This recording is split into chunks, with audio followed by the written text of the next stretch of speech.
All right, the next bit of technology I like to use is Google Forms. Google Forms I I've used for many years, and I used to create a lot of formulas to give students results. And then Flubaroo came along, which revolutionized how I actually submitted their results. Sorry, I'll just make that a bit bigger. So Flubaroo basically takes results from forms. So if you create a multiple choice quiz, it can automatically give students their results. And I think Google Forms has now developed their own um, aspect of that, which I haven't used. I quite like Flubaroo, and I haven't really had time or um, interest in exploring Google Forms. Where I know that they can do it, but I haven't actually explored how they do it. So if you're not too interested in Flubaroo, Google Forms does do exactly the same thing. And what I am talking about is you can give students a multiple choice quiz, they submit it, and then automatically they're emailed their results. You don't have to email their results if you only want them for your own benefit, which I have done also. It will do that as well. So I'll show you what I do. I'll give you an example of um, my VCE classes. So let's go up to a form. Sorry. Okay. So in my classes, I do a lot of exam preparation. What I would do is have past VCAR exam questions. So I would, I'll just show you here. There we go. So these are exam preps. So there's, I think, 15 exam preps I created. Okay. And these are just copied and pasted from the VCAR website. Obviously, it's multiple choice, A to E. So if we go back to the form, you can see I have A to E. And I always like to, on formative assessment tasks, have the option, I don't know how to answer this question. Because if a student answers it correctly, but they've guessed, then it's not really helpful for me because I would assume, oh, they know how to do it. So I encourage my students to say if they don't know how to do it, to choose that option. Okay, so if I go, and I'll just show you another one I've created. Okay, so this one here I've actually put in the questions, so you can put in the pictures. This one I find more time consuming than this one because you can just copy and paste this. Okay, so you can copy and paste this as many times as you like. And you can copy and paste. So if you have multiple classes, and I did do this, so we have 4 classes of methods. So I copied and pasted this for all the classes. They all have a copy and your results are specific to the class. This one here, it's just, I think, a lot easier to put the screenshots into Word than to keep uploading images. But each their own, you can do that as well. Okay, so here is your answers. So you can, on your form, ask for the student's name. Okay, I usually have that initially, but luckily on this example, it's on the far right side. So you can see here, question 1, we have multiple choice.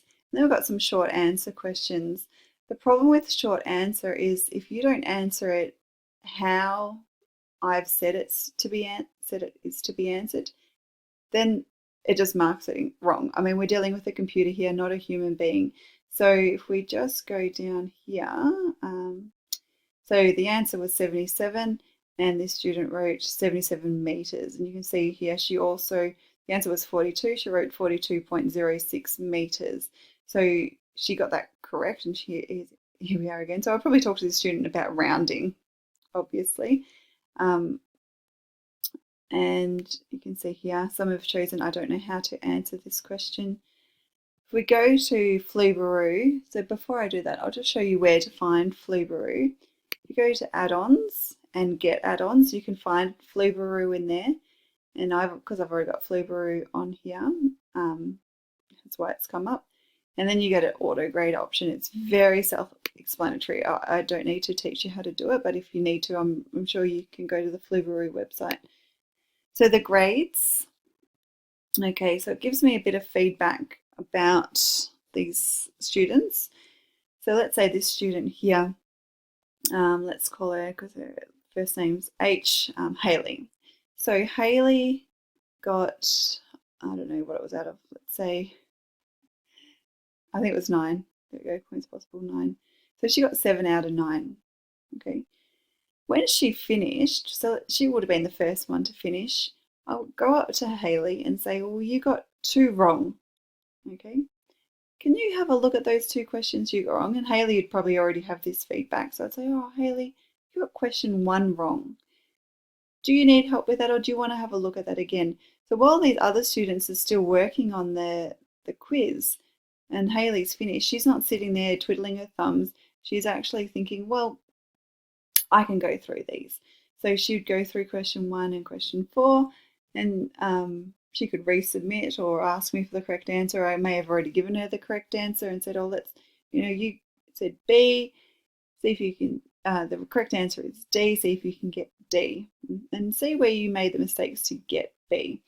Now, Flubaroo also highlights students. This, I think it's automatically set for 70%, so if they get below 70, it highlights it in red.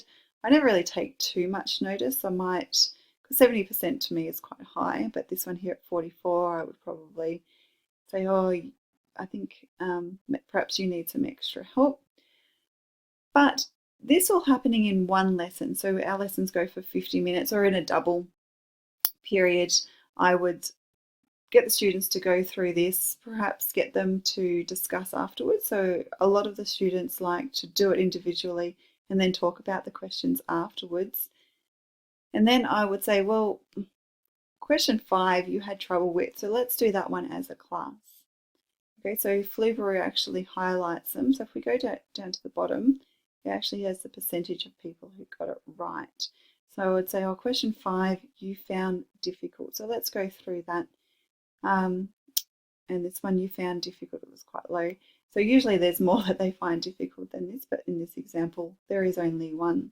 So for me, it is fantastic because the students do the assessment and they get the feedback in the same lesson. And Flubaroo allows me, and I assume the same thing that Google Forms allows, it allows me to see quickly what students do and don't understand, and allows students to get their results straight away, so they're not sitting there waiting for other students to finish. They can actually move on and start thinking, well, I got that one wrong. Let's see what I can do to make it better, to get it right. Okay, I'll just make sure I've covered everything. Okay, fantastic. Let's just see what I said here. It is very easy to set up. Google Forms is very straightforward, and I'll just go back. So this is a Google form. Okay, you can change the template so you can make it look prettier, but if you share it, usually it's shared in an email, not like this. So no matter how pretty you make it, usually it's just in a standard email anyway, and then it automatically creates the spreadsheet for you. So when students start submitting them, okay, you can see straight away how they went. And then Flubaroo, all it requires you to know are the correct answers. So as soon as you know the correct answers, you can set it up, and it's very user friendly. Okay, so I might stop there. We'll try to aim for 10 minutes.